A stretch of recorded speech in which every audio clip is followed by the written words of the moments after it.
Pessoal! Nesta tarde a gente tem uma super live com ele, que é meu grande amigo, um grande referencial teórico e por quem eu tenho o maior carinho, Fabrício Veiga Costa. Fabrício é doutor, pós-doutor, e ele vai contar pra gente um pouquinho aqui da carreira dele. Quem não conhece ainda, a maioria acho que já conhece, que o Fabrício há muito a gente vem fazendo live, nós somos muito amigos, então a gente sempre debate. E vocês vão falar, a gente vai falar também um pouquinho sobre ordem econômica, justiça social. A gente tem muito a discutir disso, galera. Especialmente os alunos de direito econômico que estavam tendo aula com o Fabrício e agora terão aula comigo, que o Fá me ajudou durante toda a minha licença maternidade. Então, sem mais delongas, vou chamar o Fabrício para a gente poder aprender com ele.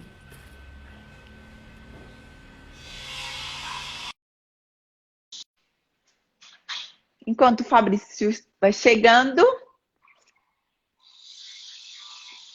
vamos ver. Chegando aqui. Vocês conhecem o Fabrício, gente? O som tá ok? Tá tudo ok? Manda aí um joinha para ver se realmente está dando, se a internet está boa hoje, porque tem dia que o Instagram me deixa na mão.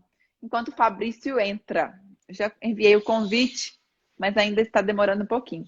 O áudio tá ok, galera? Tá dando pra gente escutar tudo? Porque olha que isso é matéria de prova, hein?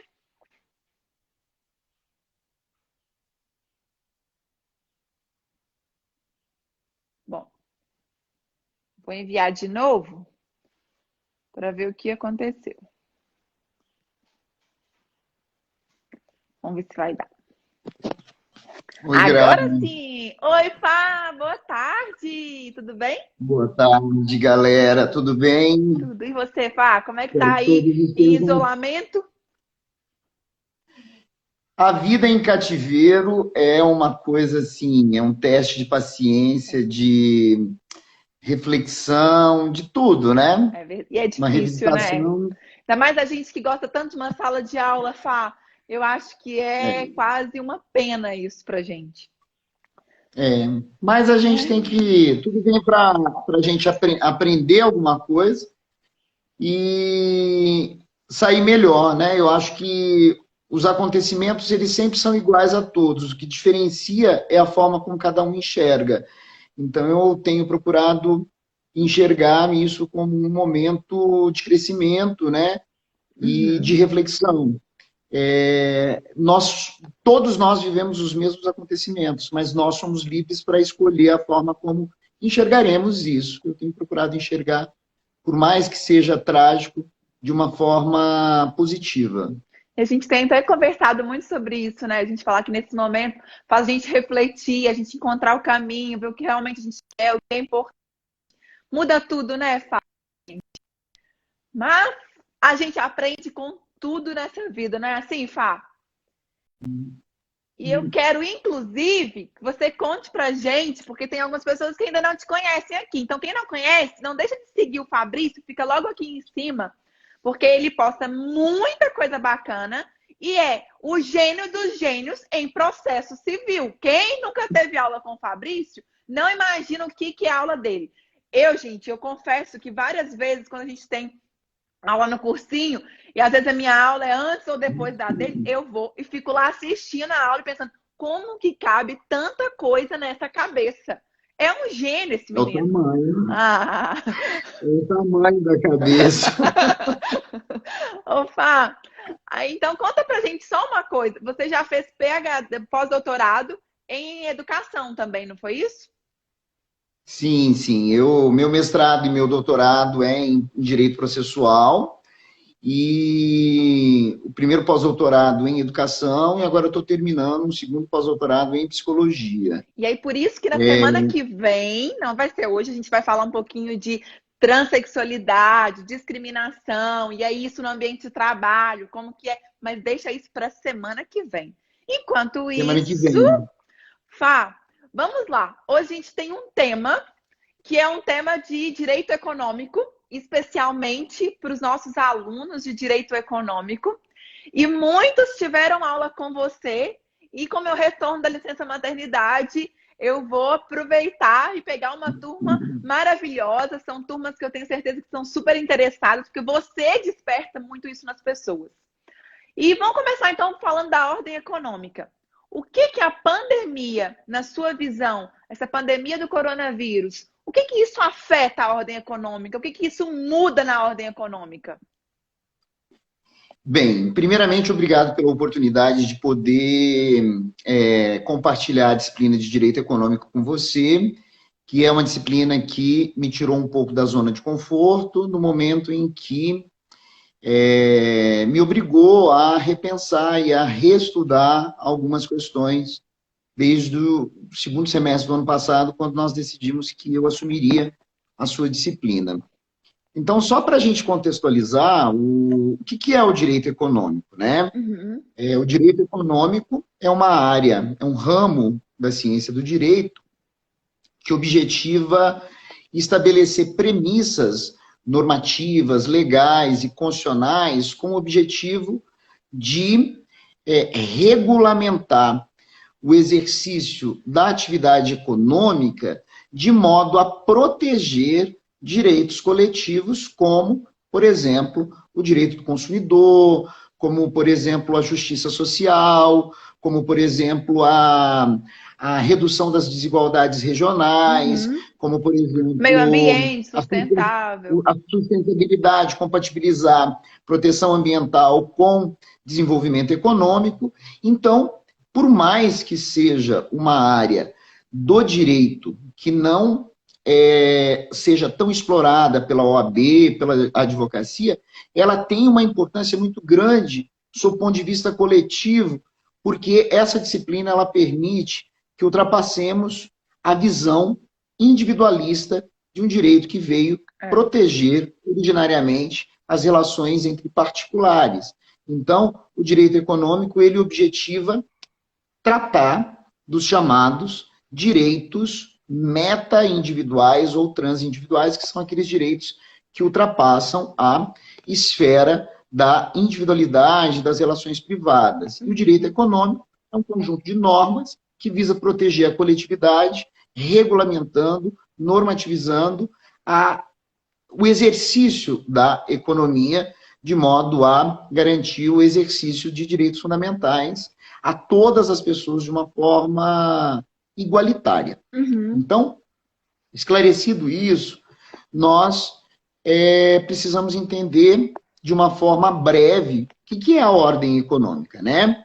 A ordem econômica ela é regida por alguns princípios, como, por exemplo, o princípio da livre iniciativa, tá? Que é um princípio constitucional previsto expressamente no artigo 1º da Constituição e também no artigo 170, que confere às empresas o direito de exercer de forma livre as atividades empresariais, desde que se observe o princípio da função social da empresa e o cumprimento de regras, regramentos de ordem coletiva, como é o caso, por exemplo, a proteção do meio ambiente, a proteção da legislação trabalhista, a proteção da legislação consumerista e outras tantas questões. A live de hoje nós vamos recortar especificamente na questão da justiça social e falar um pouquinho dos reflexos do direito econômico nesse contexto de pandemia.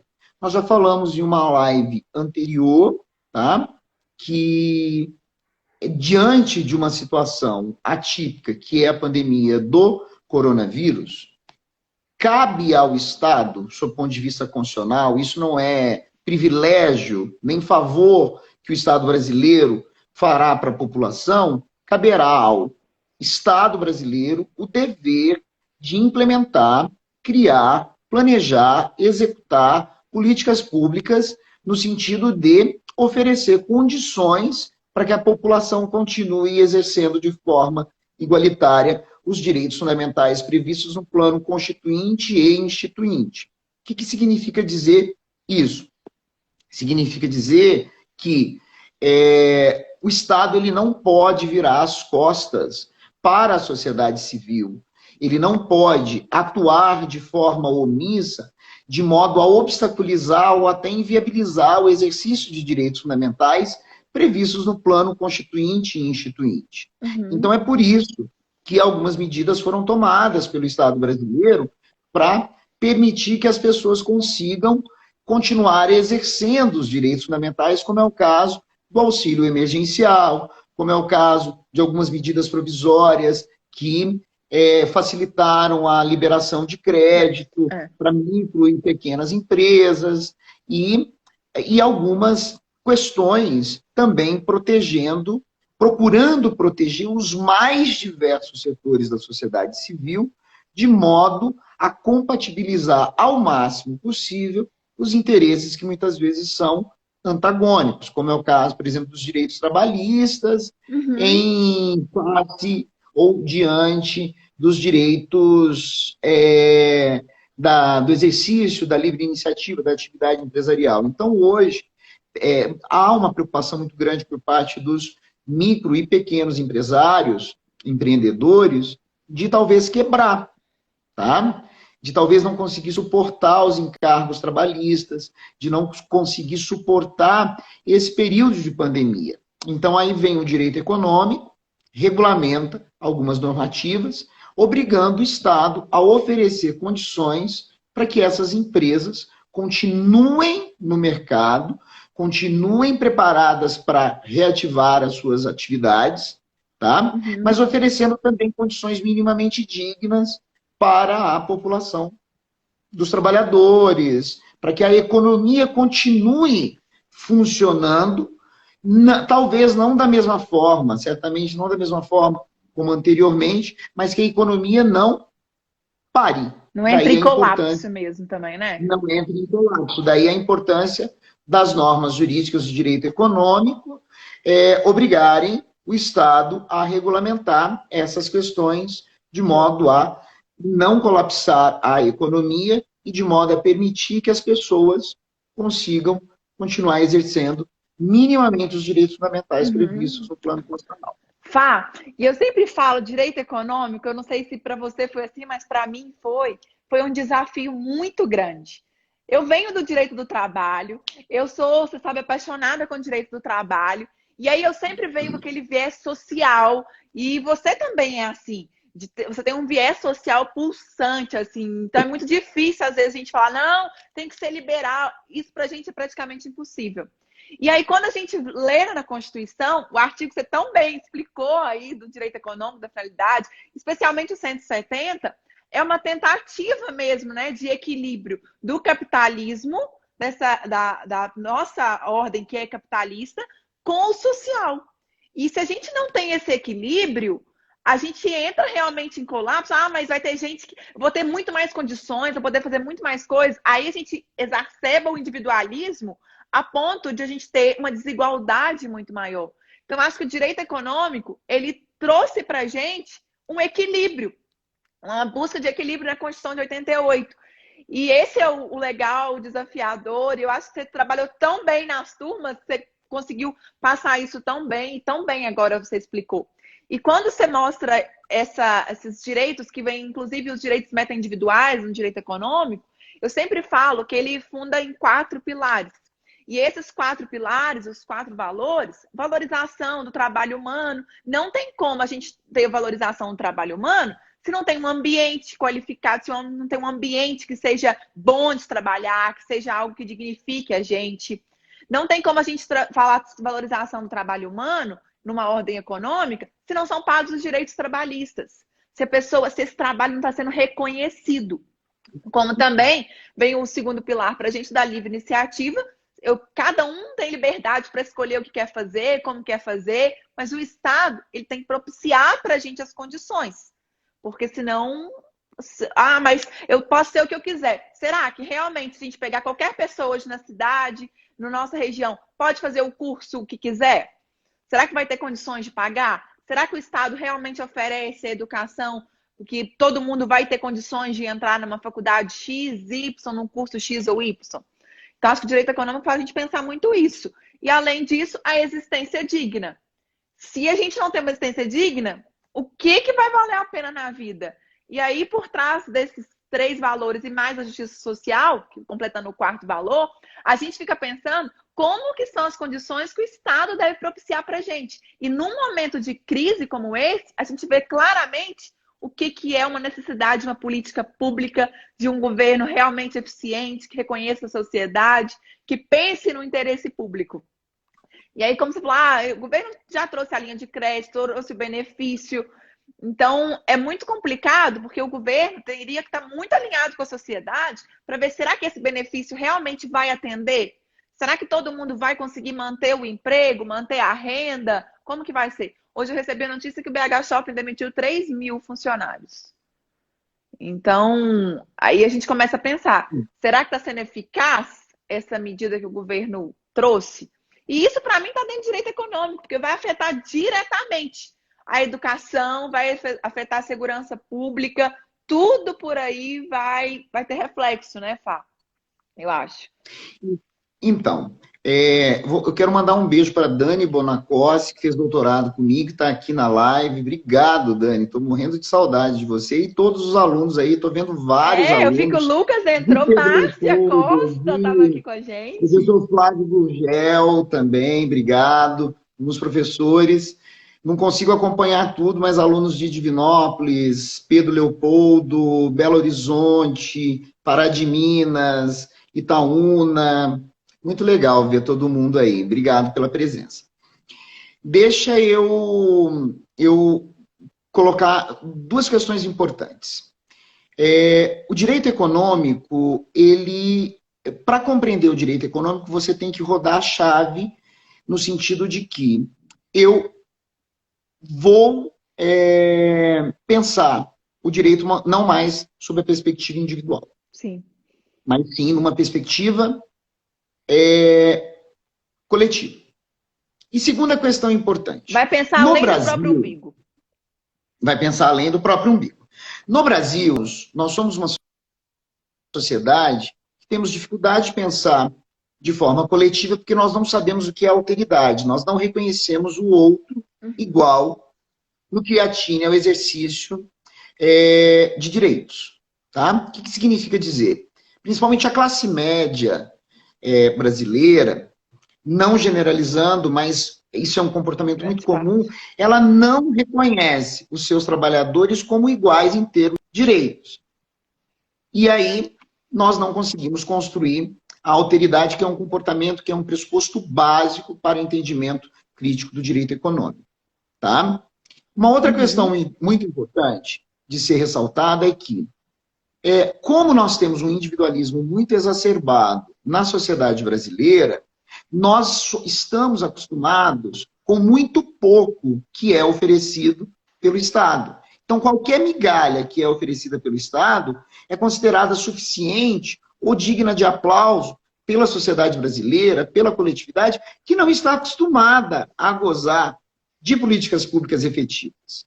Tá? Então, é como se fosse, se eu jogar um miolo de pão para essa sociedade, isso já é suficiente para eu justificar que eu estou fazendo uma política pública de forma eficiente. Um exemplo típico, hoje, não há nenhuma intervenção do governo do Estado de Minas Gerais em coibir ou oferecer qualquer condição para que o BH Shopping, que é um dos grandes shoppings frequentados, localizado na Zona Sul de Belo Horizonte, que sempre funcionou por conta desses trabalhadores. Agora, quando esses trabalhadores se tornam caros e não geram mais lucro, eles são descartados.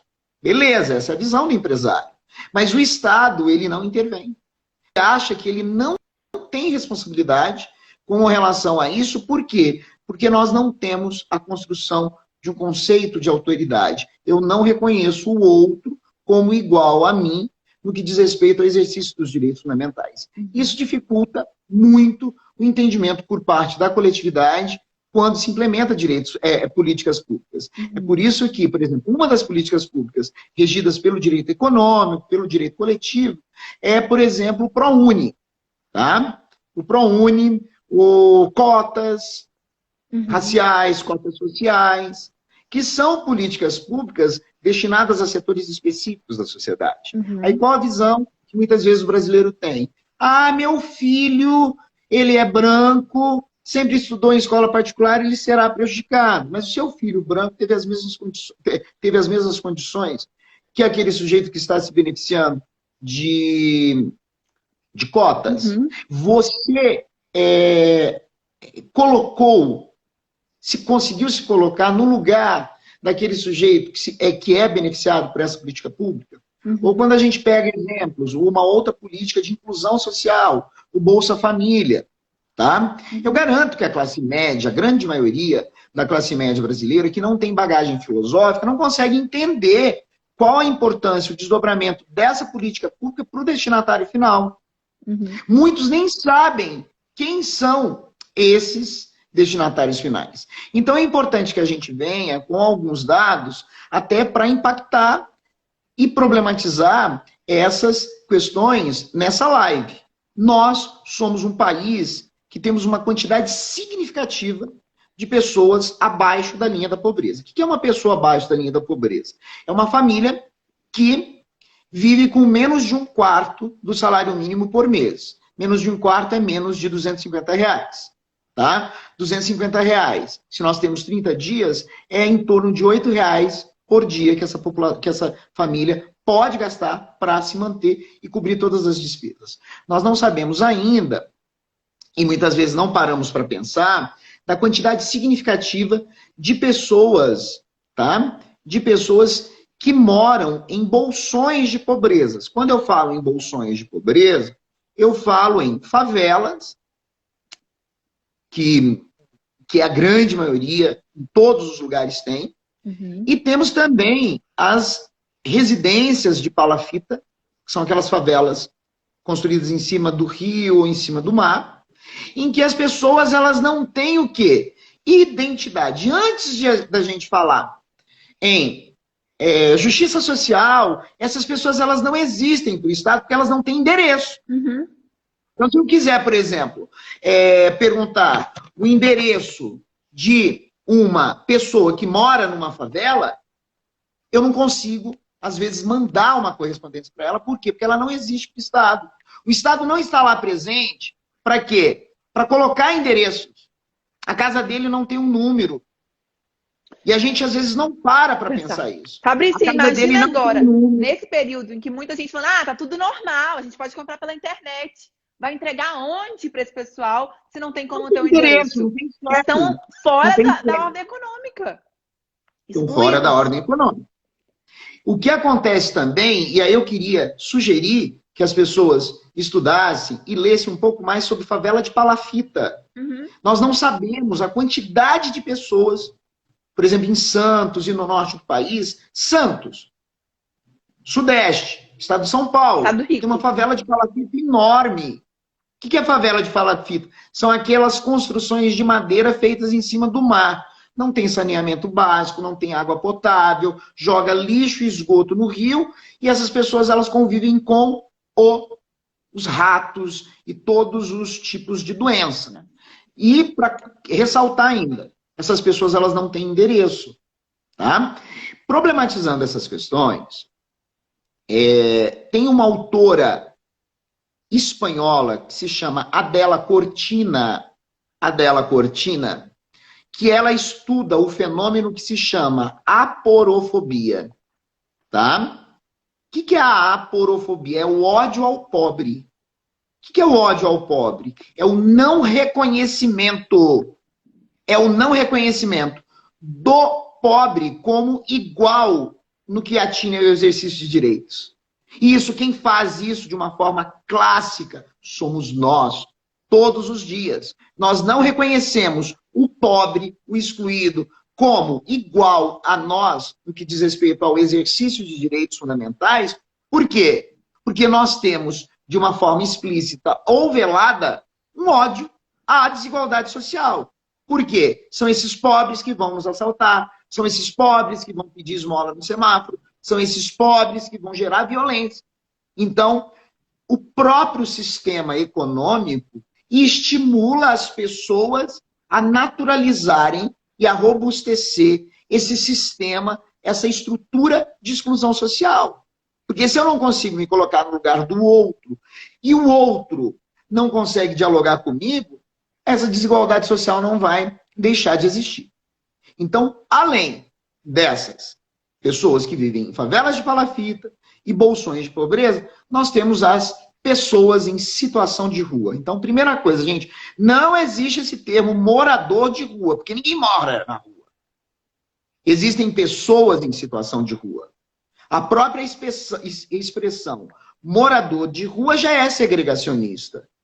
Essas pessoas em situação de rua, elas não têm nenhuma política pública. Belo Horizonte tem um grupo de pesquisa na UFMG, da professora, da maravilhosa professora Miraci Gustin. Grupo Polos, eu fiz parte. Cidade Alteridade, que discute o quê? Como construir políticas públicas para pessoas em situação de rua. Em Belo Horizonte, nós tivemos uma situação em que o governo, o Estado, instituiu unilateralmente uma política pública e falou assim, vou construir umas casinhas, uns predinhos, para tirar essa população do centro de Belo Horizonte. Primeira coisa, essa população não foi consultada.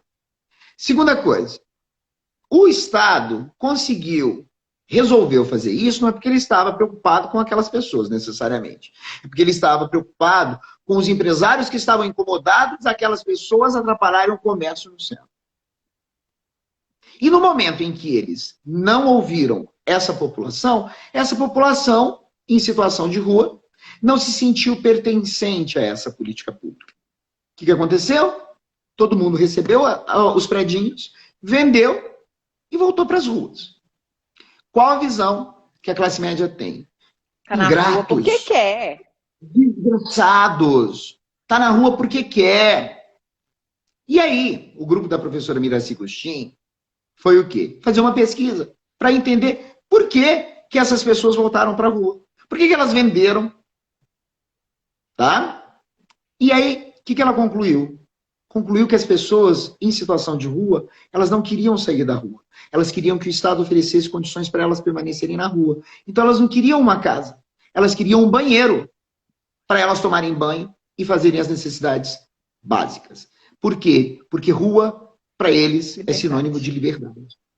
Entendeu? Então, nós precisamos aprender a fazer política pública no Brasil no momento em que a gente consegue enxergar o destinatário da política pública como parte integrante do planejamento e da execução dessa política pública.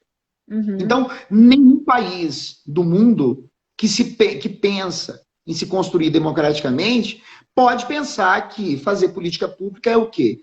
O Estado trazer uma fórmula mágica para tirar esse bando de pobres e excluídos do contexto social para a gente o quê? Maquiar. Não. Se esses sujeitos não forem incluídos no debate e considerados sujeitos, efetivamente, e deixarem de ser objeto, eles não vão aderir a essas políticas públicas. Fabrício, tá? Aí não... sim teria realmente inclusão social, né? Se eles participassem, se eles tivessem voz.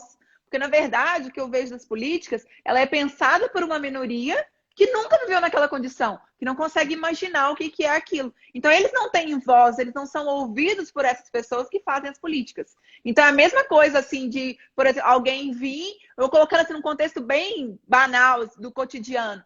É igual quando a gente vai comprar um presente. Se eu não penso na pessoa, se eu não ouço, se eu não vejo o que ela quer, você vai acabar entregando algo totalmente diferente, quando você não conhece muito bem a realidade dela. E aí eu vejo isso claramente, sabe? Praticamente quase nenhuma política pública a gente tem a participação. Aí muitos falam assim, mas tem o orçamento participativo, tem audiência pública. Quem que realmente participa da audiência pública? Qual é o incentivo que as pessoas têm? E muitas vezes, vamos pegar então os próprios pessoas que vivem em situação de rua. Eles não têm coragem de ir lá participar na Câmara de uma audiência pública? Então, o governo tem que pensar até nisso. Primeiro, se a pessoa está em situação de rua, nós temos que conseguir nos colocar no lugar dela. Tá? O que já é muito difícil. Então, se o Estado efetivamente estivesse interessado em dialogar com essas pessoas, eles iriam até elas. Exatamente. Não tem estratégia para quê? Para executar o que eles querem da forma como eles querem. É porque isso não é prioridade. E por que no Brasil não se sabe? Porque é mais cômodo, né, Fabrício? Não se sabe fazer política pública. Tá? Que é uma outra coisa. Porque política pública não deve ser política de governo, deve ser política de Estado, deve ser o objetivo do Estado. Então, o compromisso que cada governo deve assumir, independentemente do partido, é o quê? É o compromisso com as políticas públicas, porque é através das políticas públicas que torna-se viável o exercício de direitos fundamentais. Como que eu tornarei visível, em termos jurídicos, pessoas que são naturalizadas como excluídas pelo sistema capitalista? Então, quem que vai corrigir essa distorção do sistema capitalista? Porque o sistema capitalista, quem que tem valor? Quem tem capital financeiro. Você pode, capital financeiro. Capital intelectual não gera riqueza. Tá? Então, se você for um filósofo, mas não tiver bens, você será um sujeito mal sucedido para o sistema capitalista. Mas se você for um sujeito analfabeto, que conseguiu ficar milionário empreendendo, você será um sujeito bem sucedido para o sistema capitalista. Então, o sistema capitalista prioriza acúmulo de capital. Essas pessoas, por exemplo, pessoas em situação de rua, pessoas que moram em favelas de palafita, elas não são vistas por quê? Porque elas não são consideradas sujeitos que gerarão riqueza para o sistema. E aí, qual a obrigação do Estado? Intervir e falar assim, opa, nem todo mundo gera riqueza. Nem todo mundo é da mesma forma. Nós precisamos diversificar a forma de realizar políticas públicas. E aí nós precisamos dissociar o discurso metajurídico, que é aquele discurso social, achar que é coisa de esquerda, comunismo, fazer política pública. A Beatriz até colocou aqui, política pública no Brasil é comunismo. Tá? E constitucionalizar esse discurso.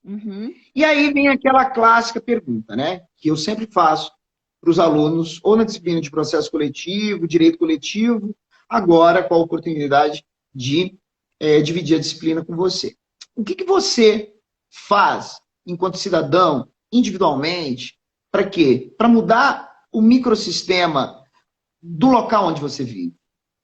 Então, a mudança do mundo, ela passa inicialmente pela mudança do nosso comportamento. Eu não posso continuar transferindo para o Estado, para outras estruturas sociais, uma mudança que deve partir de mim.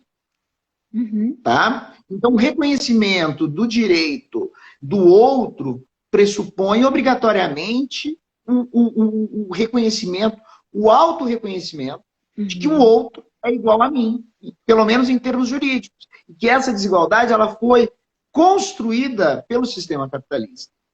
Quem que construiu a desigualdade social? O sistema capitalista. Qual é o dever do direito econômico? Amenizar essas desigualdades. Tá? E para eu amenizar, eu tenho que considerar o outro excluído como igual a mim, pelo menos em termos jurídicos. E aí temos a intervenção da norma para corrigir essa desigualdade estrutural naturalizada pelo sistema capitalista. Então, o sistema capitalista ele já exclui, por si só, os sujeitos que não produzem e não geram riqueza. E aí está vindo um outro problema. Porque, como você disse, está vindo pela norma. Quando vem de cima para baixo, a gente surge da própria população, não vem da educação, acaba que a gente não consegue implementar. Não adianta, a norma não vai mudar, não vai tornar uma norma eficaz. Ela pode ser válida, mas ela não é eficaz. Aí você problematizou uma questão da efetividade normativa. A efetividade normativa se condiciona ao fato de o destinatário da norma se sentir sujeito pertencente à norma. Tá? É igual, por exemplo, eu sempre dou como exemplo. Quando que faz uma norma pegar no Brasil? Por que uma norma pegar? Uma norma se tornar efetiva. Por que, por exemplo, a norma do cinto de segurança se tornou tão efetiva e a Lei Maria da Penha não?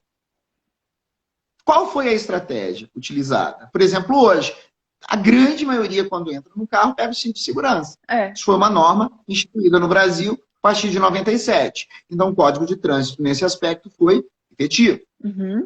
E por que a Lei Maria da Penha, que veio punir o agressor por violência doméstica não pegou. A gente continua tendo mulheres vítimas de violência doméstica, aumentando nessa pandemia, e a violência doméstica não inclui, não escolhe classe social. Nós tivemos, ontem eu assisti uma live no YouTube da Leda Nagli com a Isis de Oliveira, relatando ter sido vítima de violência doméstica, assim como a Luísa Brunet. Tá? Por que algumas normas pegam e outras normas não pegam? Porque o destinatário não participou da sua construção e porque o destinatário não se vê pertencente a essa norma a ponto de ver a importância de cumprir essa norma. Se o agressor não perceber a importância de cumprir a norma da Lei Maria da Penha, ele vai ignorar. Se o destinatário da política pública que visa corrigir desigualdade social, tá, não perceber a importância individual e coletiva dessa política pública, no que diz respeito ao exercício de direitos fundamentais, essa política pública não vai pegar.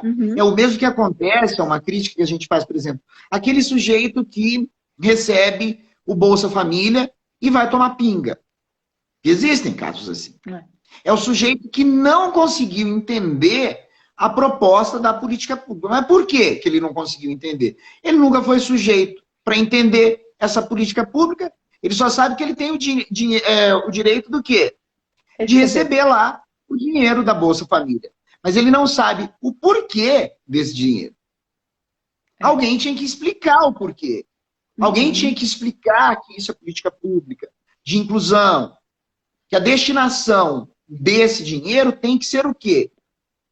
Outra educação. Que não seja comprar cachaça. Tem que ser educação, saúde. E até mostrar para ele que com esse dinheiro ele poderia pensar em começar a oferecer oportunidades um pouco melhores para os filhos, para não terem as mesmas condições que ele teve, as mesmas dificuldades.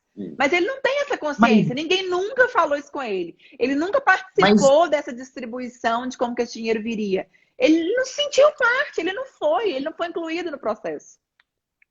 Mas, Graciane, é difícil para a gente, como professor de ensino superior, ensinar isso para os nossos alunos.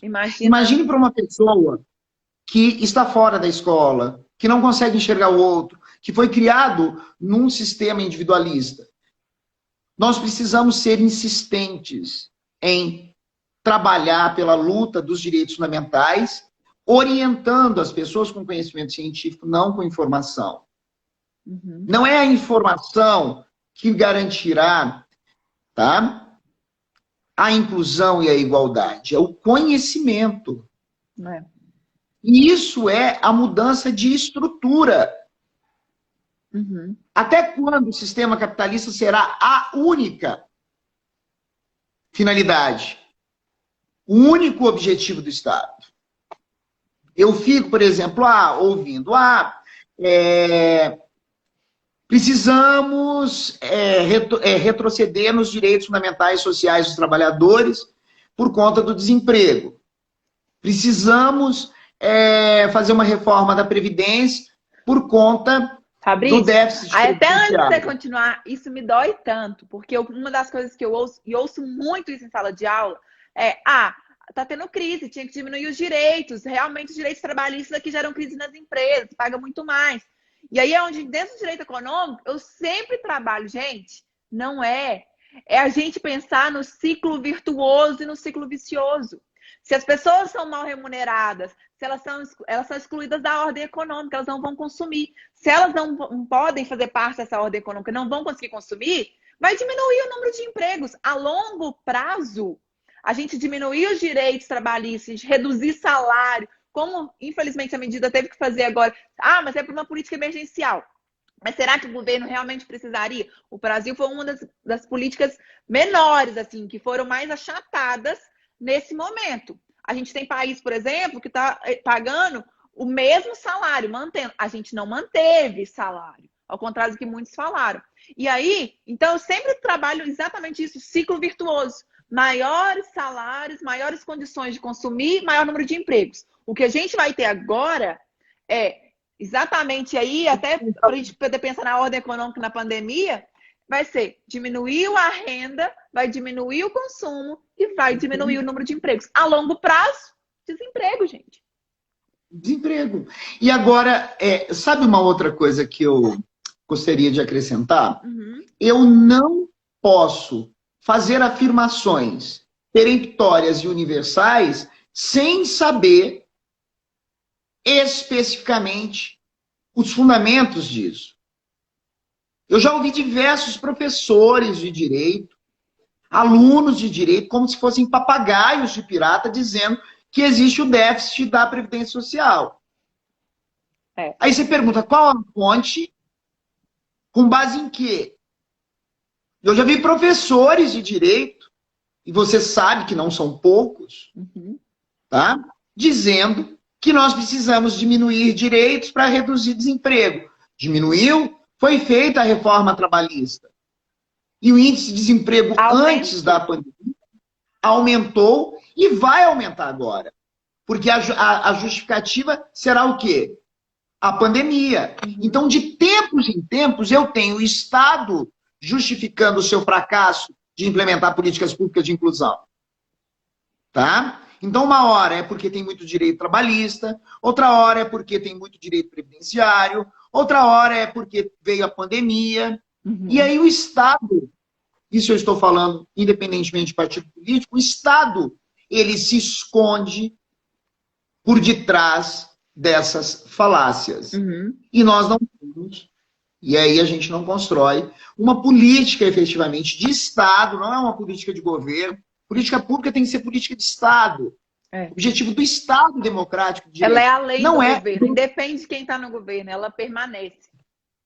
Exatamente. E aí, assim, o que me entristece absurdamente é o quê? É o desconhecimento de muitas pessoas que deveriam gerar conhecimento e que geram ignorância.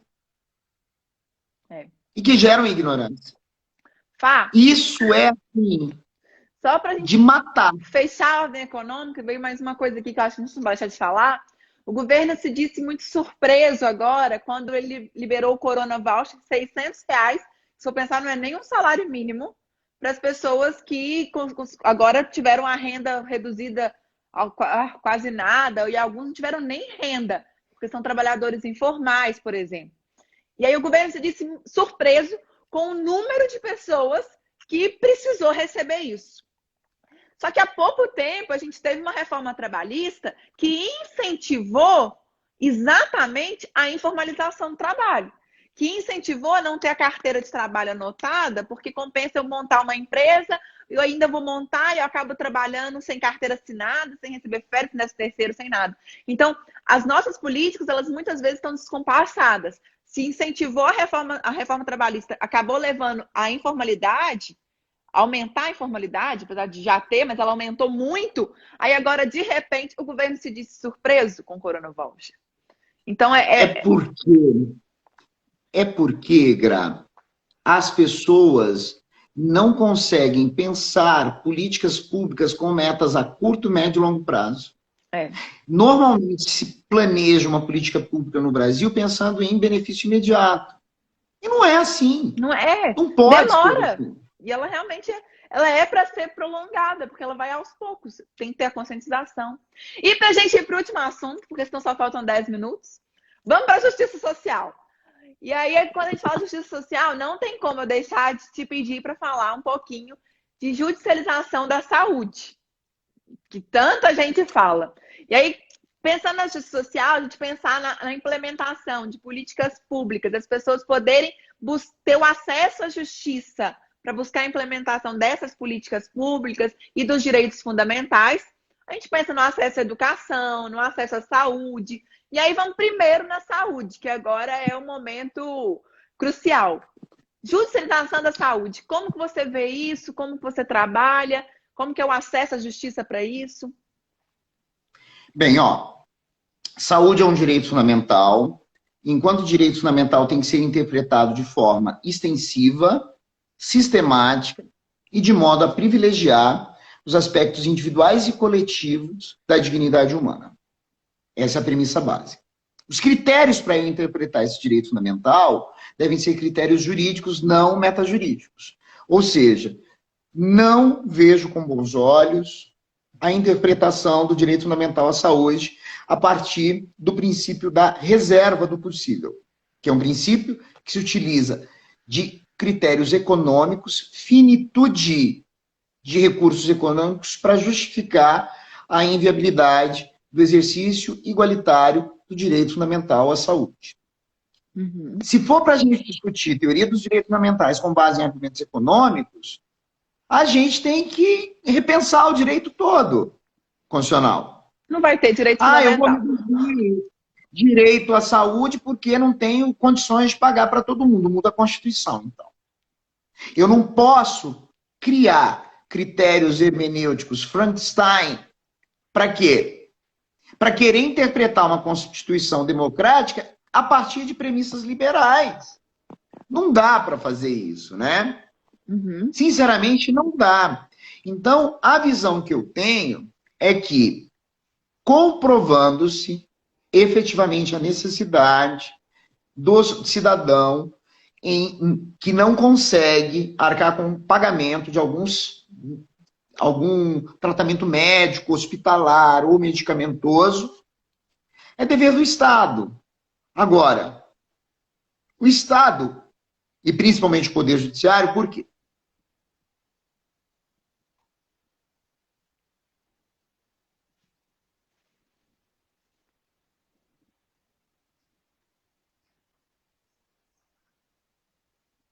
Uhum. Agora, o cidadão que não tem plano de saúde, que não tem condições, ou ele se beneficia de uma política pública, ou da judicialização da saúde, ou ele vai morrer. Então, no momento em que o Estado vira as costas para alguns setores, por exemplo, para algumas doenças raras, medicamentos de alto custo, ele está o quê? Legitimando a ortotanásia. É a institucionalização da morte de forma passiva. Eu não vou te matar diretamente, mas eu não vou oferecer o que você precisa, que é o medicamento, para você continuar vivo. Então, aí eu fico me perguntando, eu me utilizo de critérios econômicos para restringir o direito fundamental à saúde e violar o direito fundamental à vida. Porque, normalmente, a consequência vivenciada por essa pessoa é o quê? É a morte. E o Estado não é responsabilizado. E, para piorar, existem inúmeros juristas defendendo que tem que ser aplicado ao princípio da reserva do possível e em virtude da escassez de recursos. Eu fico me perguntando, ou eu estou muito louco e vivo em outro planeta, ou essas pessoas estão muito equivocadas. Por quê? Eu não posso utilizar como critério hermenêutico argumentos econômicos para justificar a restrição, a supressão, a violação, a obstaculização do exercício de direitos fundamentais. Não dá. Uhum. Show. Fá, em 2 minutos, diferencia pra gente o que você sempre fala de ortotanásia, eutanásia, os termos que você sempre diferencia, só para explicar para o pessoal a diferença? Eutanásia vem do grego morte boa, e a eutanásia é a utilização de meios comissivos ativos para matar alguém, antecipar a morte. Tá? Uhum. É o que a gente chama de dignidade do direito de morrer. Ortotanásia é o que a gente chama de eutanásia passiva. Eu não intervenho no sujeito, mas eu deixo de oferecer o que ele precisa para ser mantido vivo. Tá? Uhum. E mistanásia é a morte, é a antecipação da morte de pessoas em razão de um sistema econômico capitalista que exclui, que nega direitos.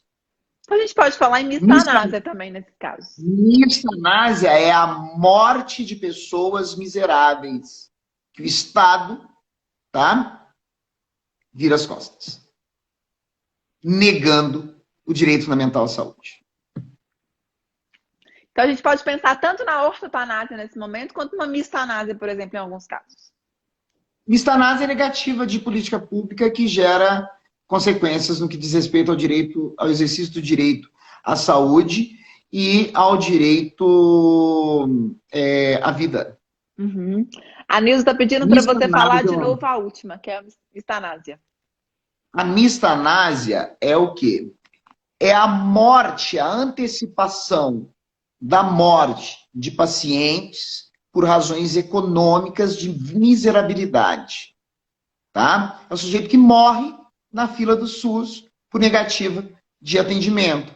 Ou morre porque o Estado não ofereceu um medicamento porque descumpriu a determinação judicial.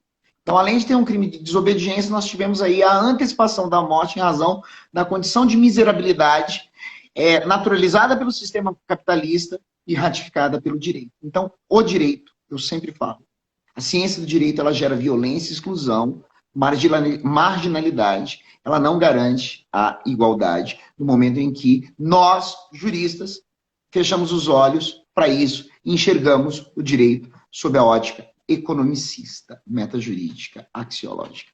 Show. Fá, bom, acho que deu para a gente comentar os principais pontos que a gente tinha combinado hoje, de falar de ordem econômica e justiça social, e aí você trouxe, como sempre, um pensamento inovador, algo novo para a gente, para pensar. Então, hoje você chegou a comentar de aporofobia, que é um termo muito pouco difundido, Aí eu vou até falar eutanásia e mistanásia, que o Fabrício conseguiu diferenciar agora, além de fazer a gente refletir tanto sobre política pública. Eu não tenho palavras para te agradecer por mais esse show, que eu já me comprometi aqui com todo mundo. Gente, é toda semana a gente tem que ouvir o Fabrício. E na semana que vem a gente vai falar um pouquinho de discriminação, e aí a gente vai falar de transexuais. E a gente tem muito a debater sobre isso, você que dá um show nisso. Então, eu vou segurar para a gente não dar nenhum spoiler hoje para falar sobre isso. Mas eu quero realmente te agradecer mais uma vez por você ser essa pessoa que faz a gente refletir, que faz a gente sempre pensar no outro. Você me ensina muito, Fabrício. E eu vou até contar uma coisa aqui que é um segredo que muitas pessoas não sabem. Eu acho muito bom quando eu entro no carro do Fabrício, sempre tem chocolate. Vocês sabem que eu amo chocolate. E tem bolacha de chocolate. Fala, Fabrício, mas pra que isso? E aí saibam que esse menino tem um coração tão bom que não é pra ele. E nem é pra mim que amo chocolate. É porque quando ele para no sinal, ele normalmente oferece para aquele pessoal que está em situação de rua. Então, o Fabrício, pra quem não sabe, ele é uma das pessoas que eu admiro. É meu referencial, não só meu referencial teórico, mas meu referencial também como pessoa. É um ser humano incrível. Fá, obrigada. Você viu que você quase me emocionou e é uma coisa rara, hein? Ai, mas você é demais mesmo. Obrigado por tudo. E eu gostaria de deixar como mensagem que a mudança do mundo passa inicialmente pela mudança da gente. Não adianta a gente ter esse discurso em live e adotar uma outra postura no dia a dia, tá? O mínimo que a gente pode fazer, ou tentar fazer, é ser coerente. O que é ser coerente? Colocar em prática aquilo que a gente defende na teoria. Talvez isso seja uma das coisas mais difíceis da vida. Por quê? Porque a gente é rodeado de pessoas hipócritas, que são aquelas pessoas que discutem, que defendem, tá? Determinadas teses na academia e não conseguem colocar em prática. Quando vê um pobre, fecha o vidro. Quando vê um pobre no semáforo, corre, não dá bom dia, nem olha. Mantém a estrutura de invisibilidade. Então é isso. Gratidão para sempre por você existir na minha vida. Você sabe que eu amo você. Um amor fraternal. O Bernardo não se sinta enciumado, porque é um amor de irmão. Você e o B, e a Rafizinha e toda a sua família. Gratidão. A gente te ama, Fá. Obrigada. Muito obrigada por tudo. E aproveitando, eu vou até chamar o pessoal para amanhã falar sobre constelação, que é algo que a gente vem conversando muito, né? Com Demétrios, amanhã às 17 horas. Demétrios vai falar desse pensamento sistêmico, que é difícil, né, Fá? Dói. Mas amanhã a gente vai aprender um pouquinho de constelação. E Fá, obrigada. Demétrios é fantástico. Eu vi que ele entrou aí, não sei se ele está. Um abraço, Demétrios. Obrigado, galera. Que lindo, Fernando. Obrigada. Obrigado, Fernando. Fazão, obrigado. Um beijo. Obrigada, gente. Até amanhã. E amanhã a constelação também é imperdível. Vocês estão convidados. Beijo, Gra. Beijo, Fá.